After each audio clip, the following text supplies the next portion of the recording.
So welcome back, ladies and gentlemen, to Oxygen Not Included, the experiment series, where you guys basically helped me design some cool stuff here inside of Oxygen Not Included. And there was one thing that I didn't think, I didn't get it right. You guys kept saying it, and I kept seeing it wrong. And that was from Rock over here, and it says, the thing about the cup idea is that it could basically be an infinity ranch. You could basically make reality whatever you want. Okay, but the idea is that once you have tamed hatches, right, you can open this guy up. You can just get rid of that, and now the room size that it's in is massive, right? Because it's no longer a stable. So the reason we have a stable is so that, you know, we can tame these things. But once they're tamed, and once we have a whole bunch of tamed hatches, obviously we have to take care of them through a grooming station. But they shouldn't become overcrowded because the room they're in is massive. In my case, it's a giant, you know, blueprint creating monstrosity. But in other bases, it would actually just be open to whatever the open base would be. So at this point, technically, we should be able to put more than 7 inside of here. I need to understand this. We need to figure out if this is going to work here. So what I have down here is I have a bunch of tamed hatches. If they were not tamed, then their percent change would be equal to the percent of wildness. I need to understand that too. That was not a hatch. That's just meat. Yo, game. Don't be doing this to me. There you go. Alright, so down there somewhere is a wild hatch. We're gonna poke it.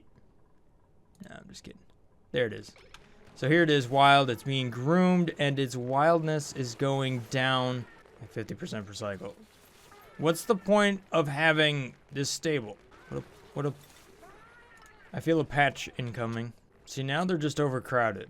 And now they're no longer overcrowded. And see, this thing is outside of stable, so you'd think that this building, for full functionality, it would need to be inside of a stable. Yeah, so there's some weird tricks going on. Then you guys have been sharing it with me over there in the comment section about how you can use a grooming station outside of a ranch, and rather than just having a maximum of 7 inside of here, we should be able to get away with a lot more. So I'll just take these guys, and we'll be able to throw them up here. And then we'll be able to throw them up here. Nope, come on now. Now let's just take a look at these hatches. How many do we have in there? We've got 13 in one spot. They're all happy. They're all groomed. And they're going to have hatch eggs like crazy. Okay. Yeah. That just made a massive difference. Okay, so some other things I investigated last night was actually using a weight plate here in conjunction with a clock sensor, and that was talked about a couple times over here using an SR latch. So an SR latch essentially would allow us to, it's basically a memory toggle, and that's what it's called, but in the game. So essentially what you would do is the output of this would be active, so this thing would be running, and then you would reset this one over here. This is the reset state. So the idea behind a memory toggle switch was kind of like this, what I was showing in the background. So essentially what we'd do is we'd turn it off if we were on a weight plate for 15 seconds, which means we're doing the thing to the incubator. However, it would then be reset at a certain time every day. What I found is that it would become active when a hatch is inside the incubator, but we're no longer kind of incubating on it, right? So at this point right here, it's just waiting to grow up. So we would have to actively remove these hatchlings from here. Otherwise, it'll sit there and consume power. That also being said, it's very, very simple at this point to just run a power shutoff to a battery and then just hook it up for like a percentage of the day. That seems to be a much easier system to set up, and it also works efficiently when the hatchling is inside of the incubator waiting to be released. So with that in mind, let's just run through the rest of this kind of setup right here, what I got going on, because there's 4 key parts to this. So we just talked about the incubator up here. So this is an area where we do some sorting with the auto sweeper arm, which you can do wherever you want. I'm just doing it here because it fit in a 16 by 16 box, which was pretty awesome, and I like that. But essentially what I'm doing here, besides the incubators, which there could be one, there could also be many. You just put a battery in that for each one and you're good to go. I'm delivering the eggs via an auto sweeper. We're using this rather than using a bunch of doors that open up and close, which you can do earlier on in the game if you want to, but I feel like that might be something that gets patched at some point. An auto sweeper is really designed to do this, and it also works great for supplying the material to the critter feeder, so you don't have to do that with your dupes. So with that in mind, it's a little bit more future-proof. However, the doors is definitely a good option. So that's probably what I'm going to go with in my early builds, and then probably try to build up towards something that uses a sweeper arm in the future. And that also allows us to take eggs and bring eggs in from other hatcheries all over the base. So whether it's this or whether it's, fish or whatnot, we can still bring them to the same, sorting pod over here or wherever we put that device. Now, once we have eggs, we've got this really cool thing, and we'll load up this guy right there. And this just takes in eggs that have been cracked open. So they sit inside this storage bin, and over time, after like 20 cycles or something, they will naturally crack open, and they'll become a raw egg, and they'll also have some shell. So the shell gets picked up and stored off into a storage bin because we can grind that down into lime, which is really useful for manufacturing steel. However, the egg is what we really, really want out of these hatch farms because it's going to give us a ton of calories, and it's going to give us a quality of 1 as far as its food, +1. We can also get some soul food out of this if we really wanted to, and soul food buff, which is going to be from barbecue. However, the barbecue does have a negative side. Besides being absolutely delicious, it will make your dupes a little bit slower.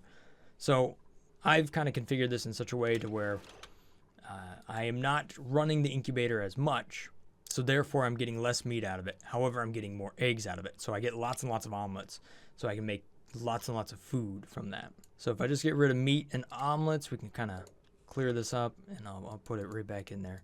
That's actually a pretty good spot. You got a little bit of storage. We'll get into that. So here's the cool thing about this. If we have a hatchling egg down here, and we go ahead and we crack it open. So this would be like if it was just stored inside of here. We're just not using this piece of equipment. So here goes that egg. That raw egg's going to go up here. It gets loaded into this conveyor loader. I just have it set for manual as well. And then once it ships, it goes up and over here, and it goes into this area where I have a liquid temperature. The liquid temperature will increase the water temperature up to 85 degrees. At that point, it says max temperature reach, and it doesn't do any more. So, but what's inside of here is a raw egg, and I put the water level so that the water level is right here. And once it's dipped in water, it's going to boil that raw egg, and it'll instantly turn, well, not instantly, but very quickly turn into an omelet. So we cook it without using a duplicate. Now, I've tested the other foods as well, just because there were a lot of questions over there in the comment section about it. Somewhere down here, there's some really, really hot food. There it is. Oh, they've all turned into polluted dirt. But no, the only one, so you got some rotten meat. Okay, whatever. The point is only the omelet works this way. Oh, in case you're wondering, meat doesn't really turn into a lot of polluted dirt. Basically, it's 1 gram per calorie. It's what I've seen with food, so it's not a real significant source. And when you consider that it's like 10 kilograms for 1 mealwood plant per cycle, yeah, it's not that great. Anyhow, the omelets and the foods and stuff get delivered right here, and that's the same place that the eggs and all that stuff. And it's also the same plate that the meat. So omelet, meat, eggs all get delivered to the same spot. Shells get delivered into the storage bin. The raw egg gets cooked. Pretty simple. To sort out our hatchling into a hatch, once it grows up enough, it'll actually just hop over here. This critter sensor detects when it's above 0, and then the door opens. I placed this at the end so that the duplicates don't just try to run through it all the time. In the last build here, they would try to run through this, the critter drop chute And that kind of was annoying when they were holding an egg, because it would detect that it had an egg and they would have a hard time getting through the door. They'd have to like be faster than it. Anyhow, that's pretty simple up here. We just have a clock sensor, goes to this, to that, powers it on for just a small amount of time for the day. That saves us a lot of power. We just have this door right here, and it opens up and drops the grown hatchling down. You can make this as big as you want. We ship some things around. Down here's a fairly simple area, because if we take a look at it, the stable is 96 tiles big, so you can kind of see just the shape right there. So we get a little bit of storage out of this, and what we can put inside the storage is the same material that we can feed into the critter feeders.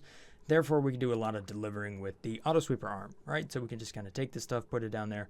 Carbon dioxide will naturally build up down here. If you have a farting duplicant, they will probably fill this area with natural gas. So maybe it's not the best place to store food, but it is an option. All I have down here, if I wanted to get rid of my surplus critters, let's say I didn't want any more than 7, I would set this to a maximum.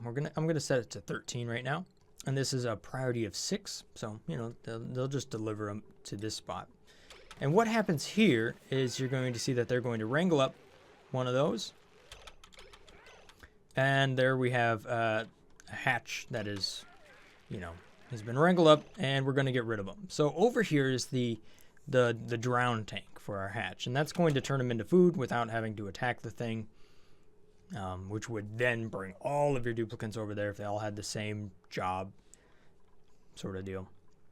And then Ruby's going to drop that hatch inside of this room. Now this room is designed in such a way, with a fair amount of testing, to where the duplicants will not fall down, but the hatches will. And if they do fall down, they can get out, but the hatches can't. So that's why this piece of ladder is there. There's also a critter sensor here that, just like this one up there, detects when it's above 0. So Ruby will unpack the hatch, and the hatch is just like, hey, what's going on? Why am I here? Ruby runs out. Sometimes they run back in.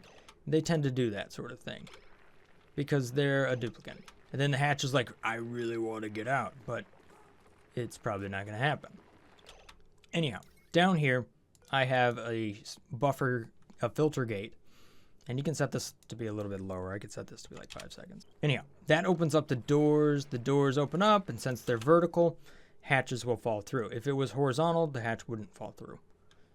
Again, maybe it gets patched, maybe it doesn't. Hatch falls down, and now the poor little guy is going to drown. Now you can put auto sweepers and the loaders underwater, as you guys have mentioned. So I take advantage of that. Makes that really, really simple. We don't have to try to close doors to bring water levels up if we don't want to. Now, let's say Ruby did fall down here, unfortunately. Come on, Ruby. There's a chunk of ladder right here and that door with an out-only passageway, so they will just be able to get out. They might be a little wet and they might not be too happy about it, but the hatch will stay down here because it can't climb up 3 tiles. Again, you can kind of reshape this stuff however you want. You don't have to do it this way, but you get the main ideas here. It's been simplified a little bit from where we were here, but yet it's still far more intentionally laid out than what we had over here.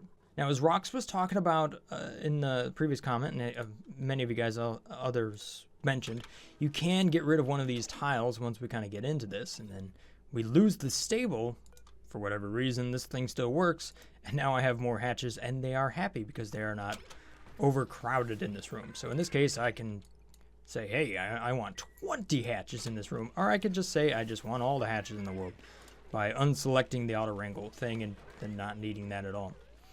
Yeah, maybe they turn into meat, and maybe the hatches eat the meat. Not necessarily the worst thing in the world. But we also have an auto sweeper here that will pick it up, and it can deliver meat to this spot right here if we really want to. So if I said a cooking ingredient, so if I went over here and selected edible, I could say, okay, if meat's down there, then we'll just pick it up and we'll deliver it out of the way. Man, look at this thing go. Look at this thing go. Eggs. I'm just using the egg cracker so that I don't have to wait 20 cycles for it to naturally crack. All right, so this experiment is going to run from 612 to 622. I'm going to crack all of the extra eggs that I get. So we're not going to have any, there's only going to be 1 in the incubator, 1 down here, based on whatever I'm getting out of it day by day. So I don't have to wait 20 cycles to get the eggs out of it. get some sort of idea of just how much food I get per cycle. You can see here I have 15 critters down there. They're going to die of old age before anything else. So really this over here is not going to be used. I might set that up to be like a maximum of 20 or so. The reproduction rate of a single incubator, that's something to actually keep in mind. Okay, so I was looking at the math here. We know that one omelet, it has a quality of +2 and it is 2,800 calories. A hatch will have another egg every 5.88 cycles.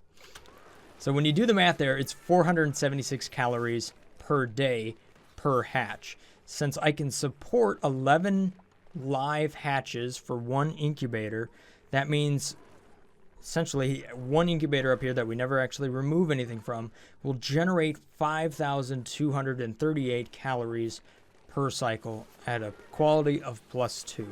Now, considering it's definitely going to be one dupe's full-time job to be down here ranching, you know, you spend one dupe, but you have 4 others that can go around and do other things. So in a colony of 10, you'd need 2 ranchers, and then you'd have 8 regular people that are out doing mining, science, and all of that fun stuff. And essentially have 2 of these set up, and that would be your full effort. Yep, see that thing just hatched now?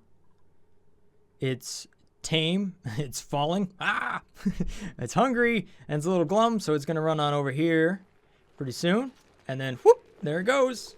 And it's age 5 of 100 already, so maybe my math's a little off because they really only are an adult for 95. 95 divided by 9. Okay, it might be 10 or it might be 11 for one incubator. You have 100 cycles to hit the remove button once and change the whole math. Alright, so here we are. We've been running for about 10 cycles with a different number of hatches down there. They're all on their own sort of timer thing, whatever. We got 53,200 calories. And guess what? That is 5,320 calories. So how about that? Even though there's more hatches down here, I think we're about to come up to a cycle that's going to have a lot of eggs. Yeah, see, there it is. They all kind of, mine are all on the same time rather than kind of being spread out. So it's not a real, 10 cycles is just not enough to get a real good idea. So there you have it, guys. Hopefully you guys have enjoyed this little series on the hatchery. But what we're going to do now is explore some different types of animal raising. So not just hatches, but we're going to maybe some puffs. Shine bugs was a big thing. You guys have been showing me some things about that, how to make a giant sun, essentially, and see what other opportunities we have here inside of the game. So thanks for watching, guys. Hopefully you guys have enjoyed this. If I've earned your subscription, then thank you so much for that. Have a great day, guys. Stay awesome. Peace. Brothgar out.